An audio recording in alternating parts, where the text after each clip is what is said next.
امام حسین رضی اللہ تعالیٰ عنہ کی، ان سے لڑائی نہ لڑنا، یہ تو جو دعا مانگتے ہیں وہ قبول ہوتی ہے، ان کے اشاروں سے کائنات الٹ پلٹ ہو سکتی ہے، ان کو ناراض کیا تو رسول پاک بھی ناراض ہو جائیں گے۔ السلام علیکم ورحمۃ اللہ وبرکاتہ۔ دوستو، کیا آپ نے محرم سیریز کے تمام ایپیسوڈ کو سن لیے؟ نہیں تو ڈسکرپشن میں سب کا لنک دیا ہوا ہے، وہاں جا کر آپ سن سکتے ہیں۔ دوستو، آپ آئیے محرم سیریز کے آخری ایپیسوڈ نمبر 10، عظمت و شان اہل بیت رسول صلی اللہ تعالی علیہ وآلہ وسلم کو مولانا عبدالحبیب اختاری صاحب سے سنا جائے۔ سنیے۔ آج بات ہوگی امام علی مقام، امام عرش مقام، امام تشنا کام، امام حسین رضی اللہ تعالیٰ عنہ کی۔ ان سے لڑائی نہ لڑنا، یہ تو جو دعا مانگتے ہیں وہ قبول ہوتی ہے، ان کے اشاروں سے کائنات الٹ پلٹ ہو سکتی ہے، ان کو ناراض کیا تو رسول پاک بھی ناراض ہو جائیں گے۔ پیارے آقا علیہ الصلوۃ والسلام نے آپ کا نام حسین اور شبیر رکھا اور آپ کو اپنا بیٹا فرمایا۔ آپ سے پوچھا گیا اہل بیت میں آپ کو سب سے زیادہ پیارا کون ہے؟ فرمایا حسن اور حسین۔ اس وقت تک امام حسین کے تقریباً تمام ساتھی شہید ہو چکے تھے، بھائی، بھتیجے، بھانجے، قافلہ اہل بیت کے ہر فرد کی زبان پیاس سے خشک ہو چکی تھی، زبانیں سوکھ گئی تھی، لیکن جو نہ سوکھا وہ ایمان تھا، جو نہ جھکا وہ حسین کا سر تھا، اور جو نہ بجھا وہ وفا کا چراغ تھا۔ آج 10 محرم الحرام ہے، آج شب عاشور ہے، اور ہماری اس ویب سیریز کی بھی آج آخری ایپیسوڈ ہے، اور ویب سیریز کا نام ہے عظمت و شان اہل بیت رسول۔ الحمدللہ تقریباً 9 ایپیسوڈ میں ہم نے اہل بیت کے فضائل قرآن و حدیث سے جانے، امہات المومنین کا ذکر خیر ہوا، خاتون جنت کا ذکر ہوا، مولا علی کا ہوا، امام حسن کا ہوا، اور آج بات ہوگی امام علی مقام، امام عرش مقام، امام تشنا کام، امام حسین رضی اللہ تعالیٰ عنہ کی۔ حسب معمول اپنی اس ایپیسوڈ میں پہلے ایک واقعہ، پھر حضرت امام حسین کی سیرت، اور پھر آخر میں انہی کا خوبصورت فرمان۔ ناظرین، 61 سنہ ہجری، 10 محرم الحرام اور جمعے کا دن، امام علی مقام رضی اللہ تعالیٰ عنہ یزیدیوں کے سامنے کھڑے انہیں نصیحتیں فرما رہے تھے، قتل ناحق سے باز رہنے کی تلقین کر رہے تھے۔ کربلا کی پرسوز فضائیں تھیں، اور اسی دوران یزیدیوں میں سے ایک بدبخت مالک بن عروہ اہل بیت کے خیموں کے قریب حفاظت کی گئی جو روشن آگ تھی، حفاظت کے لیے جو روشن کی گئی آگ تھی، اس کو دیکھ کر امام علی مقام سے کہتا ہے کہ اے حسین، تم نے وہاں کی آگ سے پہلے یہیں آگ لگا دی، معاذ اللہ۔ یہ جملہ سنتے ہی امام جلال میں آ جاتے ہیں۔ آپ رضی اللہ تعالیٰ عنہ اس سے فرماتے ہیں، اے دشمن خدا، تو جھوٹا ہے، کیا تجھے یہ گمان ہے کہ معاذ اللہ میں دوزخ میں جاؤں گا؟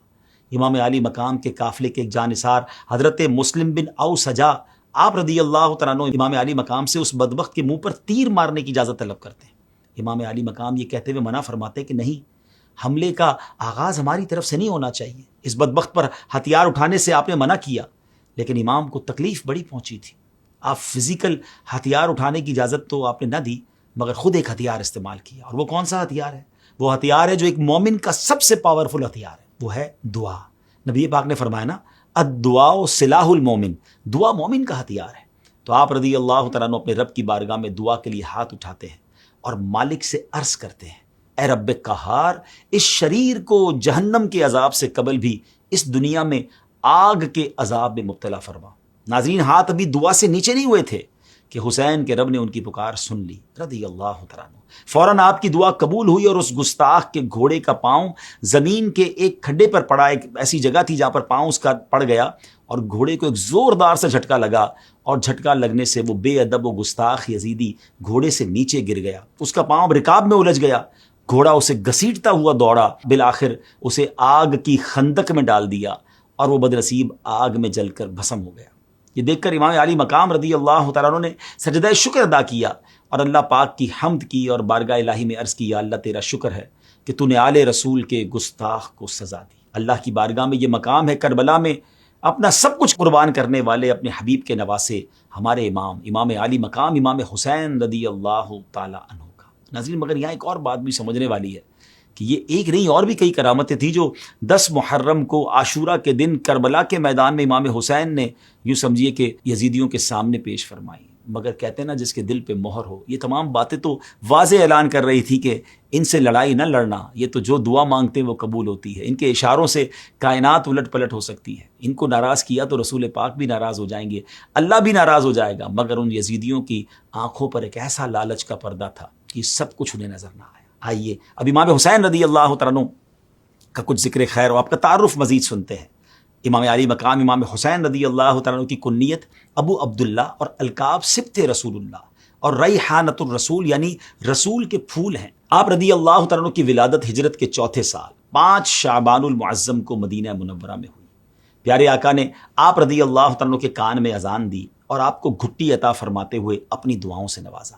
پیارے آقا علیہ الصلوۃ والسلام نے آپ کا نام حسین اور شبیر رکھا اور آپ کو اپنا بیٹا فرمایا۔ ناظرین، حضرت امام علی مقام رضی اللہ تعالیٰ عنہ کی ولادت کے ساتھ ہی آپ کی شہادت کی خبر مشہور ہو چکی تھی۔ حضرت عائشہ صدیقہ رضی اللہ تعالیٰ عنہا سے روایت ہے کہ پیارے آقا علیہ الصلوۃ والسلام نے فرمایا، مجھے جبریل نے خبر دی کہ میرے بعد میرا بیٹا حسین زمین طف میں قتل کیا جائے گا، اور جبریل میرے پاس یہ مٹی لائے۔ انہوں نے بتایا کہ یہ حسین کے مقتل یعنی شہادت کی جگہ کی خاک ہے۔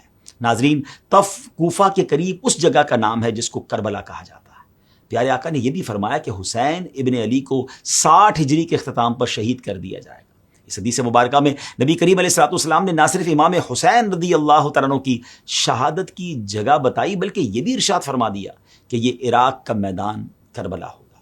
ایک دن نبی پاک علیہ الصلوۃ والسلام حضرت امام حسین کو اپنے سیدھے پاؤں اور اپنے صاحبزادے حضرت ابراہیم رضی اللہ تعالیٰ عنہ کو اپنے لیفٹ پاؤں پر بٹھائے ہوئے تھے کہ جبریل امین حاضر ہوئے اور عرض کی، یا رسول اللہ صلی اللہ تعالیٰ علیہ وسلم، خدا تعالیٰ ان دونوں کو آپ کے پاس جمع نہیں رہنے دے گا، ان میں سے ایک کو واپس بلا لے گا، آپ ان دونوں میں جسے چاہیں پسند فرما لیں۔ پیارے آقا علیہ الصلوۃ والسلام نے کیا خوب فرمایا، فرماتے ہیں اگر حسین کا انتقال ہو جاتا ہے تو علی اور فاطمہ کو تکلیف ہوگی اور مجھے بھی شدید تکلیف ہوگی، اور اگر ابراہیم وفات پا جائیں تو زیادہ غم مجھ کو ہوگا، اس لیے مجھے اپنا غم پسند ہے۔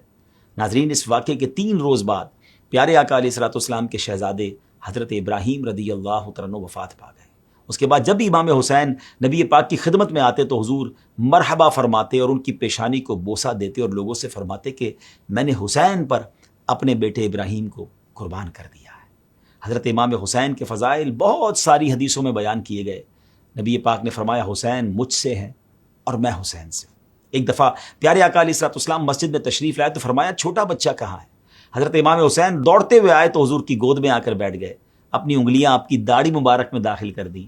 پیارے آقا علیہ الصلوۃ والسلام نے ان کا بوسہ لیا، پھر فرمایا، اے اللہ، میں حسین سے محبت کرتا ہوں، تو بھی اس سے محبت فرما، اور اس سے محبت فرما جو اس سے محبت رکھے۔ نبی پاک صحابہ کرام سے ارشاد فرماتے، جسے پسند ہو کہ کسی جنتی جوانوں کے سردار کو دیکھے تو وہ حسین ابن علی کو دیکھ لے۔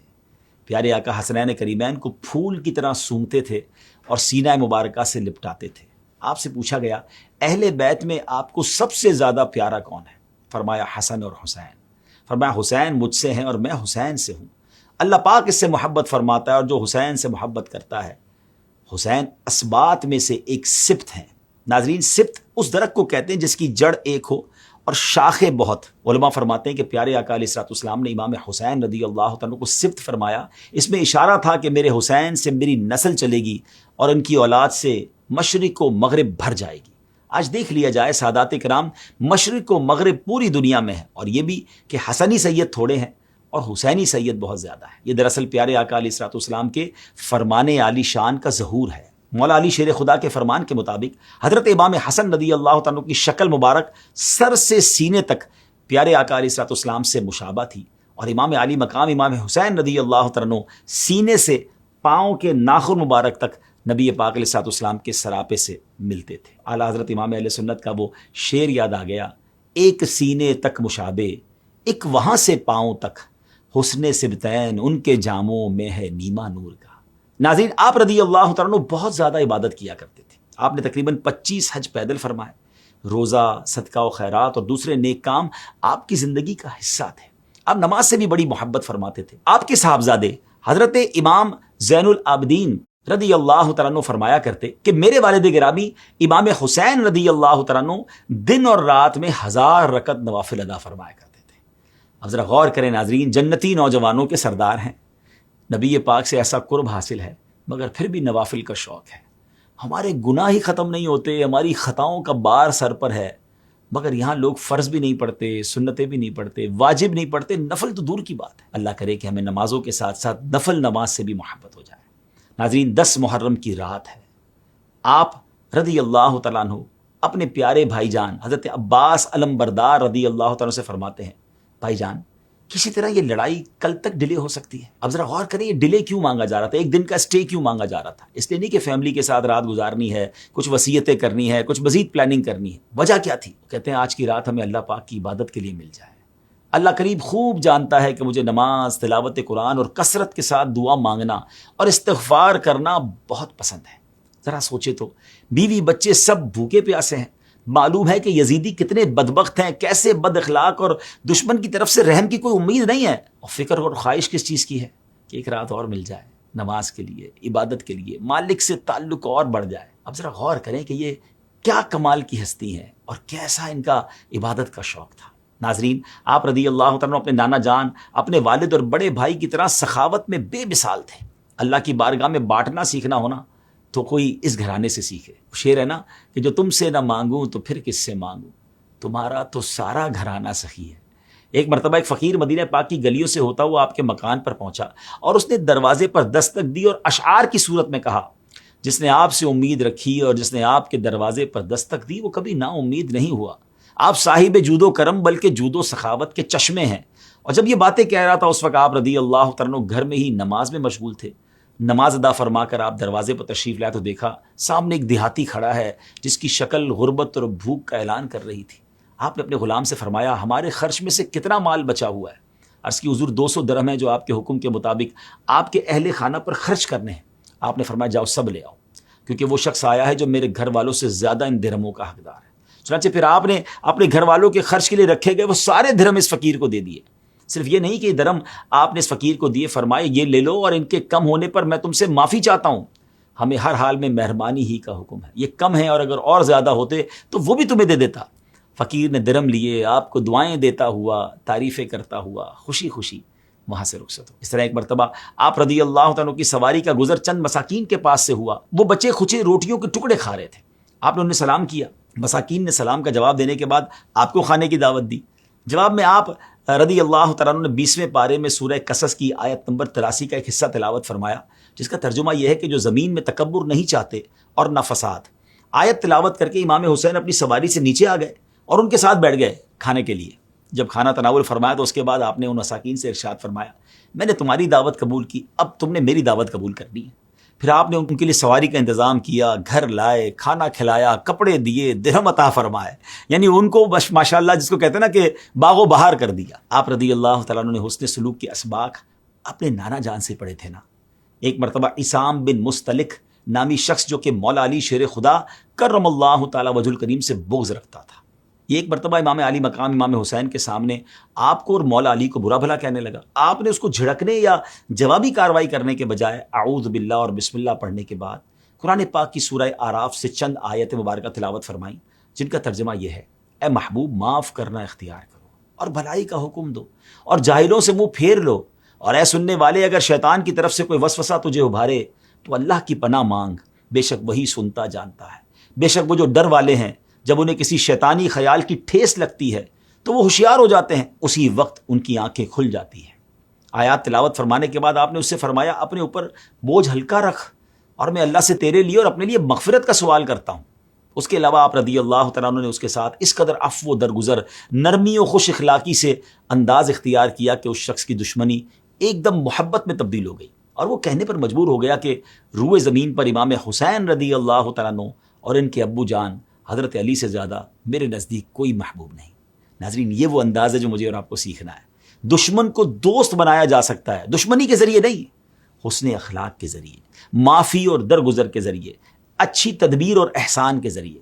اللہ کرے یہ بات ہمیں سمجھ آ جائے. ناظرین, امام علی مقام امام حسین رضی اللہ تعالیٰ عنہ اپنے والد گرامی حضرت مولا علی شیر خدا سے بے حد پیار کرتے تھے. اسی وجہ سے آپ نے اپنے تمام بیٹوں کے نام علی رکھے تھے. ہاں, بڑے شہزادے کا نام علی اکبر, ان سے جو چھوٹے تھے ان کا نام امام زین العابدین, مشہور تو امام زین العابدین کے نام سے ہیں مگر ان کا اصل نام علی اوسط رضی اللہ تعالیٰ عنہ ہے. اور سب سے چھوٹے شہزادے حضرت علی اصغر رضی اللہ تعالیٰ عنہ ہیں.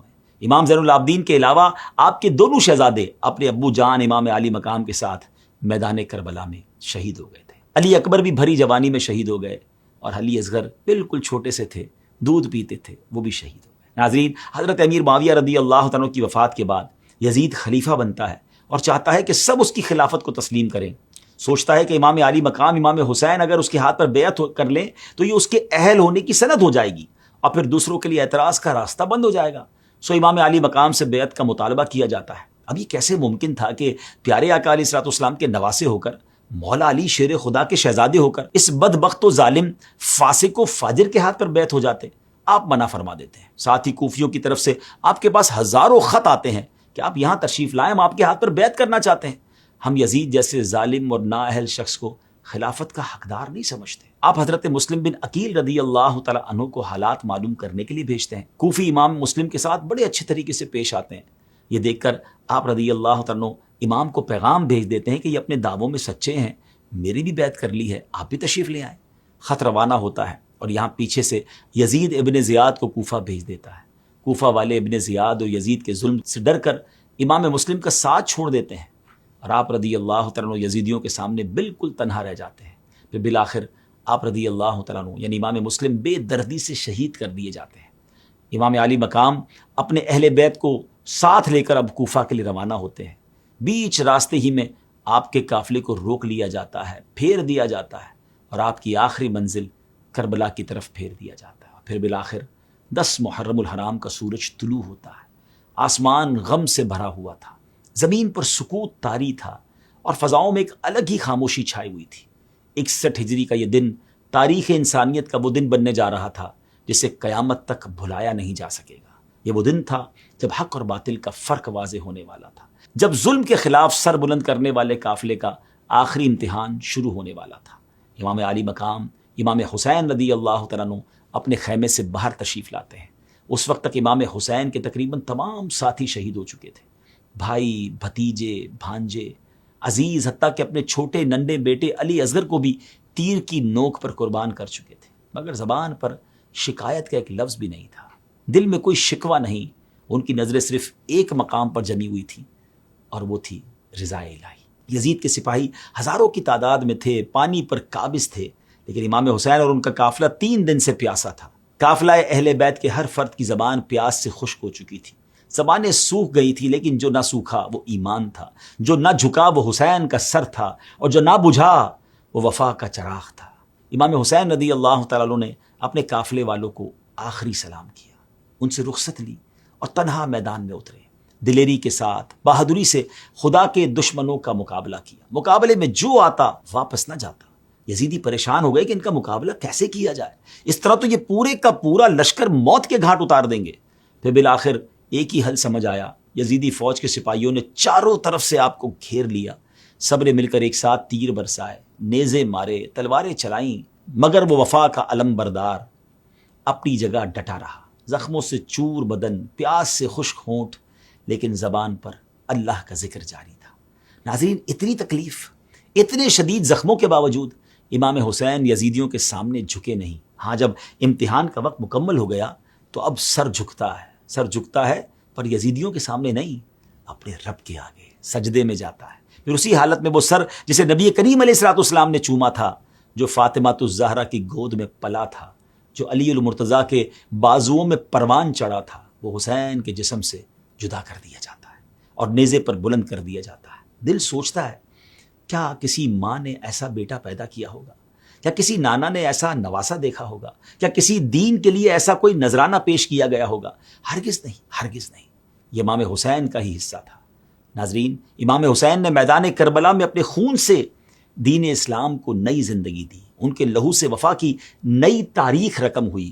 کربلا کی ریت پر جو لہو بہا وہ امت مسلمہ کے ضمیر کو ہمیشہ کے لیے جھنجھوڑ گیا. آپ نے ہمیں سکھایا کہ ظلم کے آگے جھکنا حسین کے نانا کے دین میں نہیں، باطل کے ساتھ سمجھوتا کرنا آل رسول کے شایان شان نہیں. آپ کی شہادت نے بتا دیا کہ اسلام صرف تلوار سے نہیں پھیلا، ایک حسین جیسے قربانی دینے والوں کے لہو سے سینچا گیا ہے. یہی وجہ ہے کہ ہر سال جب محرم آتا ہے، ہر آنکھ اشک بار ہو جاتی ہے، ہر دل اداس ہو جاتا ہے اور ہر زبان پر یہی نعرہ گونجتا ہے، حسین زندہ ہے. حسین کل بھی حق پر تھا، حسین آج بھی حق پر ہے. قتل حسین اصل میں مرگ یزید ہے. قتل حسین اصل میں مرگ یزید ہے. اسلام زندہ ہوتا ہے ہر کربلا کے بعد. ناظرین، کربلا صرف ایک واقعہ نہیں، ایک جذبہ ہے، ایک پیغام ہے، ایک عہد ہے. یہ پیغام ہے کہ دین کے لیے قربانی سے گھبرانا نہیں، سچائی کے لیے تنہا کھڑے ہو جائیں، اگر باطل پوری دنیا بھی ہو تو حسین بن کر حق کا علم بلند کرنا ہے۔ آخر میں امام علی مقام رضی اللہ تعالیٰ عنہ کا ہی فرمان سنتے ہیں۔ آپ نے فرمایا اگرچہ دنیا اچھی اور نفیس سمجھی جاتی ہے مگر اللہ کا ثواب بہت زیادہ اور نفیس ہے، یعنی اللہ کی رضا جو ہے وہ حاصل کرنے کی طرف سوچنا چاہیے، دنیا کی رنگینیوں میں رب کی رضا سے دور نہ ہو جائیں۔ بہرحال ناظرین، ہم نے کوشش کی اپنی بساط کے مطابق اہل بیت کا کچھ ذکر کریں، کچھ پنجتن پاک کی باتیں کریں، اور اس نیت سے بھی یہ ہم نے پروگرام کیے کہ اللہ والوں کا ذکر کرنے سے رحمتوں کا نزول ہوتا ہے، ورنہ سچی بات یہ ہے کہ یہ وہ ہستیاں ہیں جن کی بات کرنے کی نہ اوقات ہے نہ الفاظ ہیں، یہ اللہ کے مقبولین ہیں، میرے آقا کی آل ہیں، بس اللہ ان کے صدقے ہماری بخشش فرما دے۔ پیار بہت ہے ان سے، محبت بہت ہے، اور اس محبت میں کوئی جس کو کہتے ہیں نا کہ اخلاص ہی اخلاص ہے، کوئی اور دنیا کا مقصد نہیں ہے، اللہ کی رضا کے لیے ان سے محبت۔ اللہ یہ محبت مرتے دم تک ہمارے دلوں میں باقی رکھے، ہمارے بچوں میں باقی رکھے، اور ہمیں قیامت کے دن آل رسول کی غلامی نصیب فرمائے، ان کا ساتھ نصیب فرمائے، ان کے پیچھے پیچھے جنت میں جانا نصیب فرمائے۔ ایک خوبصورت شعر پہ ہماری ویب سیریز کو ختم کرتے ہیں، دو جہاں میں خادم آل رسول اللہ کر۔ اللہ اس دنیا میں بھی اور آخرت میں بھی اگر ان کی نوکری عطا فرما دے تو اس سے اچھی کیا نوکری ہوگی۔ دو جہاں میں خادم آل رسول اللہ کر، حضرت آل رسول مقتدا کے واسطے۔ ہمیں اپنی دعاؤں میں یاد رکھیے گا۔ اگلے کسی پروگرام میں، اگلے کسی ویب سیریز میں آپ سے ملاقات ہوگی۔ آپ کو اگر یہ ویب سیریز اچھی لگی ہو تو اس کو شیئر کیجیے گا۔ ہم چاہتے ہیں کہ اہل بیت کی محبت ہماری آنے والی نسلوں میں بھی بڑھتی چلی جائے، تو آپ بھی ہمارا اس میں ساتھ دیجیے، اور دعوت اسلامی کے جو بھی آفیشیل اکاؤنٹس ہیں ان کو آپ لائک کیجیے، سبسکرائب کیجیے، شیئر کیجیے، اور نیکی کی دعوت میں ہمارا ساتھ دیجیے۔ سو دوستو، آپ نے محرم سیریز کے تمام ایپیسوڈ کو سنا، اور ساتھ میں آخری ایپیسوڈ نمبر 10 کو بھی سماعت کیا۔ اپنا رائے ضرور دیجیے گا کہ یہ محرم سیریز آپ کو کیسا لگا، اور دوستو آپ نے اس ایپیسوڈ میں خاص کر کے حضرت امام حسین رضی اللہ تعالیٰ عنہ کے بارے میں سنا، آپ کو کیسا لگا وہ بھی کمنٹ کر کے ضرور بتائیے گا، اور اس سے جہاں تک ہو سکے شیئر بھی کیجیے گا، اور مزید اس طرح کے اسلامی ویڈیو پانے کے لیے چینل کو سبسکرائب کر کے ہمارے ساتھ جڑے رہیے۔ ملتے ہیں کسی اور ویڈیو میں، تب تک اپنا خیال رکھیں۔ خدا حافظ۔ السلام علیکم ورحمۃ اللہ۔